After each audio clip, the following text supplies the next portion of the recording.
Gusto mo bang mag-abroad pero di mo alam kung paano at saan magsisimula? Ang video na ito ay para sa'yo. Ano nga ba ang mga dapat gawin? Una, set your goals. Mahalagang unang alamin mo kung ano ang gusto mo.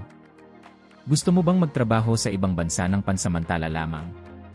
Mag-abroad para makapag-ipon pero gusto mong sa Pilipinas pa rin manirahan? O gusto mong magtrabaho sa abroad at sa kalaunan ay doon na rin manirahan? Ito ay mahalaga sa pagtukoy kung saang bansa ka maghahanap ng trabaho. Kaya kailangang alam mo kung ano ang gusto mo. Pangalawa, research. Alamin ang in-demand labor and skills ngayon na hinahanap ng mga employer. Alamin din kung ano-anong bansa ang aktibong naghahanap ng mga empleyado para sa mga in-demand jobs na ito at nagbibigay ng working visa. Alamin din ang proseso kung paano mag-apply.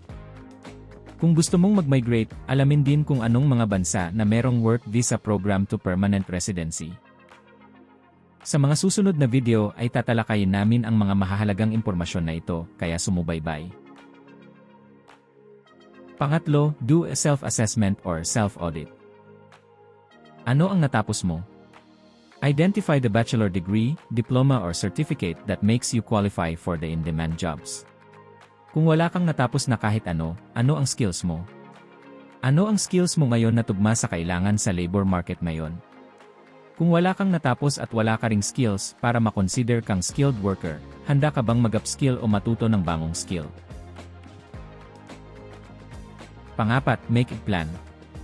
Base sa iyong goals, self-assessment at research, gumawa ng detalyadong plano ng iyong mga susunod na hakbang. Narito ang mga hakbang na dapat kasama sa plano mo. Maging qualified sa gusto mong trabaho. Kung qualified ka na, ibig sabihin tapos mo na ang kurso na dapat meron ka para ma-qualify, skip mo tong step na ito. Kung hindi pa, mag-aral ng degree, diploma o certificate na kinakailangan.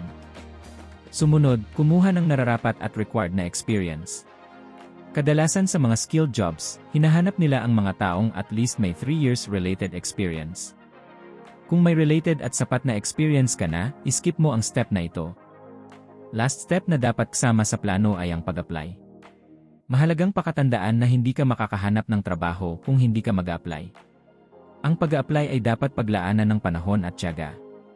Marami akong naririnig na gustong makapaghanap ng trabaho, ngunit ayaw maglaan ng mga buwan o taon sa aktibong paghahanap at pag-apply.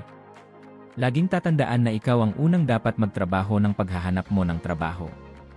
Ngayon na alam mo na ang mga dapat kasama sa plano mo, isulat ito sa papel at lagyan ng specific na date kung kailan mo isasagawa ang bawat step. Mahalagang isulat at lagyan ng specific target date para lagi mong mapaalalahanan ang sarili mo. Narito ang halimbawa. Ipaskil ang plano na naisulat mo sa lugar na lagi mong nakikita. Panglima at panghuli, work on your plan. Ang plano ay dapat hindi manatiling plano lamang kundi dapat isakatuparan ng may buong sikap. Pwedeng madelay ang pagsasakatuparan mo ng mga steps sa plano mo pero huwag hayaang may hindi magawa o hindi ituloy. Sabi nga sa kasabihan, kung walang tiyaga, walang nilaga. Habang nigagawa mo ang mga steps sa plano mo, mahalaga ring matutong mag-English.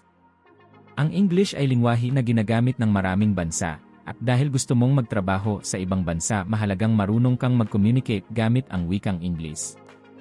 Ang kasanayan sa wikang English ay makakatulong sa iyong pagsasagawa ng trabaho. Mahalaga ito lalo na kung nais mong permanenteng manirahan sa ibang bansa. May mga bansa na nagre-require ng English proficiency. Mahalaga ring mag-ipon. Ang paghahanap ng trabaho sa ibang bansa ay nangangailangan din ng pondo. Kailangan mo ng pera sa pagkuha ng mga requirements at maging sa pag-apply. Panghuli ay i-secure ang iyong mga credentials tulad ng academic degrees, certificate or diploma, employment certificate, work awards and recognition, payslips, tax number, SSS contributions, pag-ibig contributions at driving license. Ilan ito sa mga kakailanganin mong credentials sa pag-apply.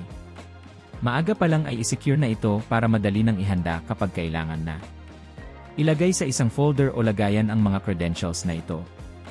Bago ito itago sa safe na lugar, iscan at isend sa email mo ang kopya. Kadalasan hinihingi ang electronic copy ng mga ito through email at minsan nais din nilang tingnan ang orihinal na dokumento.